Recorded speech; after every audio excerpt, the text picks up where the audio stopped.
너희 죄 가운데서 죽겠고, 여기서 사용된 죄의 그 원어가요, 단수형으로 쓰였습니다. 우리가 잘 알고 있는 윤리적인, 도덕적인, 아니면 율법적인 수백, 수천 가지의 범죄, 그 이전에 구원과 직결된 단 하나의 죄, 예수 그리스도를 거절하는 죄입니다. 예수님을 구원자로 믿지 않고는 아무도 영생, 구원에 이룰 수 없다는 말씀을 먼저 예수님께서 해주세요. 다른 이로서는 구원을 받을 수 없나니 천하 사람 중에 구원받을 만한 다른 이름을 우리에게 주신 일이 없습니다. 성경은요, 구원에 있어서 예수 그리스도 외에는 다른 사람, 다른 방법, 감히 그 안에 들어설 여지를 주지 않습니다. 근데 이 말씀을 듣고 이해하지 못하는 사람들에게 예수님께서는 같은 표현을 또 반복적으로 사용하시면서 그들이 죄 가운데서 죽을 수밖에 없는 이유를 명확하게 밝히십니다. 24절 말씀입니다. 24절 함께 읽겠습니다. 그러므로 내가 너희에게 말하기를 너희가 너희 죄 가운데에서 죽으리라 하였노라. 너희가 만일 내가 그인 줄 믿지 아니하면 너희 죄 가운데서 죽으리라. 아멘. 죄 가운데서 죽는데 그 이유가 뭡니까?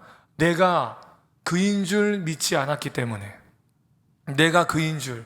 여러분, 이거 사실 들어보시는 표현, 알고 있는 표현입니다. 에고에이미. 출애굽 때에 모세에게 하나님께서 자신을 소개하신 표현이에요. 과거 이스라엘의 출애굽의 구원이 여호와 하나님을 통해서 나는 곧 나다, 스스로 있는 자다 말씀하신 여호와 하나님을 통해서 이루어진 일이라면은 지금 이스라엘의 구원은 나를 통해서 이루어진다는 예수님의 선언입니다. 이건요, 구원의 개념을 예수님이 다시 말씀해 주시는 거예요. 그때 유대인들은 자신들이 로마의 포로 상태에 있었고 그 상태에서 메시아가 벗어나게 해줄 거다. 그리고 그걸 구원이라고 생각했습니다. 개인 구원의 개념이 없었어요.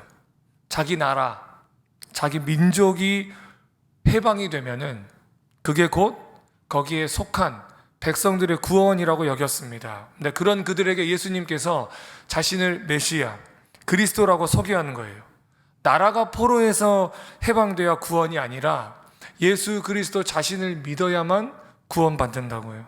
성도 여러분, 신앙은 나와 예수님 1대1의 관계입니다. 이 말인즉 구원의 이름이 예수 그리스도께 있다는 것이고, 구원은 오직 그 예수 그리스도를 믿는 믿음 안에서 이루어진다는 것을 우리에게 명확히 알려주시는 거죠. 사랑하는 여러분, 우리에게 구원의 이름은 오직 예수 그리스도 한 분뿐인 줄을 믿으시기를 주님의 이름으로 축원합니다. 이 진리가요, 이 사람들에게는 신성모독의 수준으로 들렸어요. 용납이 안 됩니다. 유대인의 물음과 예수님의 답을 함께 보겠습니다. 25절입니다. 25절 함께 보겠습니다. 시작. 그들이 말하되 네가 누구냐? 예수께서 이르시되 나는 처음부터 너희에게 말하여 온 자니라. 아멘. 네가 누구냐? 정체가 뭐냐는 거예요. 감히 누구이기에 죄에 대해서 운운하고 하나님의 심판권이 마치 자신에게 있는 것처럼 말하느냐 하는 겁니다. 여러분, 요한복음의 가장 중요한 질문입니다. 예수님이 누구신가? 요한복음은요, 이 질문에 대답하기 위해서 쓰여졌다고 해도 과언이 아닐 겁니다. 예수님의 대답, 나는 처음부터 너희에게 말하여 온 자니라. 처음부터라는 표현에 주목해 주십시오. 요한복음 1장 1절에 아마 예수님께서 이 요한복음을 성령의 감동을 통해서 주실 때에 가장 먼저 밝히고 싶으셨던 그런 바일 겁니다. 태초에 말씀이 계시니라. 이 말씀이 하나님과 함께 계셨은즉 이 말씀은 곧 하나님이시니라. 태초에 하나님과 함께 계셨던 로고스, 말씀이 곧 자신이라고 밝히세요.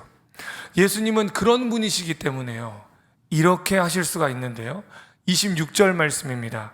함께 읽겠습니다. 내가 너희에게 대하여 말하고 판단할 것이 많으나 나를 보내신 이가 참되심에 내가 그에게 들은 그것을 세상에 말하노라 하시되.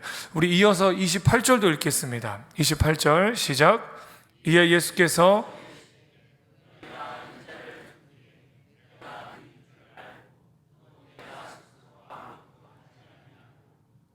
아버지께서 가르치신 대로 이런 것을 말하는 줄도 알리라. 아멘. 참 하나님이시자 또 하나님의 아들이셔서 유대인의 조롱과 불신에 대해서, 또 종교 지도자들의 교만에 대해서 그것을 책망하시고 지적하시고 거기에 대해 분노하시고 얼마든지 심판하실 수 있으세요. 그런데 그 권위를 남용하지 않으시고 오직 보내신 아버지 하나님의 뜻대로만 말하시고 일하신대요. 엄청난 겸손과 순종입니다. 그게 바로 우리가 살아내야 될 모습이에요. 내가 말하고 싶은 대로 말하고 내가 하고 싶은 대로 하면서 사는 게 아닙니다. 하나님의 기준을 가지고 세상이 주목하지 않지만 하나님께서 거기에 가치 있다 말하시면 우리가 그 가치 있는 일을 행하고요. 사람들이 이게 다 맞다고 말하지만 그게 하나님이 보시기에 죄라고 한다면은 거기에 대해 담대하게 맞설 수 있는 그런 삶을 살아내기를 하나님은 우리에게 원하고 계십니다. 사랑하는 여러분, 우리도 예수님처럼 살기를 주님의 이름으로 소망합니다. 예수님께서는요, 사람들이 인자, 즉 예수님 자신이 십자가에서 달려 죽고 부활하셔서 승천하신 뒤에야, 즉 들리신 뒤에야 하나님의 말씀만 대변했다는 사실을 깨닫게 될 거라고 하세요. 근데 이 부분에서요, 그런 마음이 들었습니다. 나도 내가 언제 세상을 떠날지 모르지만 세상을 떠날 때에 나의 삶을 보면서 박 목사는 하나님의 뜻대로 살았고 하나님이 가르쳐 주신 대로 말했고 하나님께만 영광 돌리다가 주 앞에 갔다. 이런 평가를 좀 듣고 싶다라는 생각이 들었습니다. 여러분들도 그러시죠?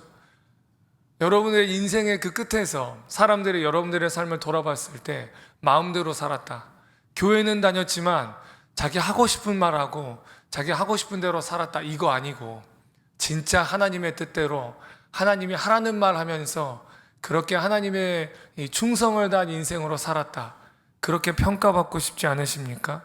우리 하나님 앞에서 동일한 평가를 받게 되기를 주님의 이름으로 소망합니다. 그런데 현실은 그렇게 예수님처럼 사는 게 당연히 쉽지 않아요. 하지만 불가능한 일이 아닙니다. 그 근거를 예수님이 우리에게 직접 알려주시는데요, 29절 말씀입니다. 함께 읽어보겠습니다. 시작. 나를 보내신 이가 나와 함께 하시도다. 나는 항상 그가 기뻐하시는 일을 행함으로 나를 혼자 두지 아니하셨느니라. 아멘. 예수님께서는 아버지 하나님께서 함께 하실 것을, 그리고 지키실 것을 아시고 주어진 모든 사역을 하나님의 기쁨을 이루는 것으로 기쁘시게 감당하셨어요. 사랑하는 여러분, 예수님과 끝까지 함께 하신 하나님께서 우리와 함께 하실 줄 믿습니다. 하나님은 우리를 고아와 같이 버려두지 않으시고 우리에게 돕는 자, 또 때로는 깨닫게 하시고 때로는 말할 수 없는 탄식으로 우리를 위해서 친히 간구하시는 보혜사 성령님을 보내주심으로 우리와 함께 하십니다. 성령님이 나와 함께 하신다는 그 배짱, 그리고 그 믿음으로 세상과는 다른 방식으로 살아가십시오. 하나님의 말씀대로 사는 게 우리에게 어려울지라도 그 고난의 현장이 하나님이 함께 하심을 드러내는 영광의 자리가 될 줄 믿습니다. 예수님처럼 그 자리에서 하나님의 살아계심을 증거하는 성도가 되시기를 간절히 축원합니다. 말씀을 맺겠습니다. 오늘의 말씀을 축약한다면은요, 이 질문, 네가 누구냐로 말할 수 있을 겁니다. 이 질문에요, 예수님은 자신과 하나님의 관계를 정체성의 근간으로 삼으셨습니다. 하나님으로부터 왔고 하나님으로부터 사명을 받았다는 사실이 예수님의 삶의 이유이자 목표였어요. 그래서 다만 보내신 분의 말씀만을 전했고요, 그분을 기쁘시게 하기 위해 사셨습니다. 하나님은 그런 예수님을 떠나지 않으셨고 구원의 계획을 이루실 때까지 함께 해주셨습니다. 세상도 우리에게 직접적으로 이렇게 말하진 않지만 끊임없이 우리를 향해 질문하는 거죠. 네가 누구냐? 너 도대체 뭐냐? 여기에 우리가 머뭇거리지 말고 대답하실 수 있으셔야죠. 나는 예수를 주로 믿고 고백하는 하나님의 사람이고, 나의 인생의 목표는 다른 것에 있지 않고 하나님을 기쁘시게 하는 데 있는 그런 사람이다.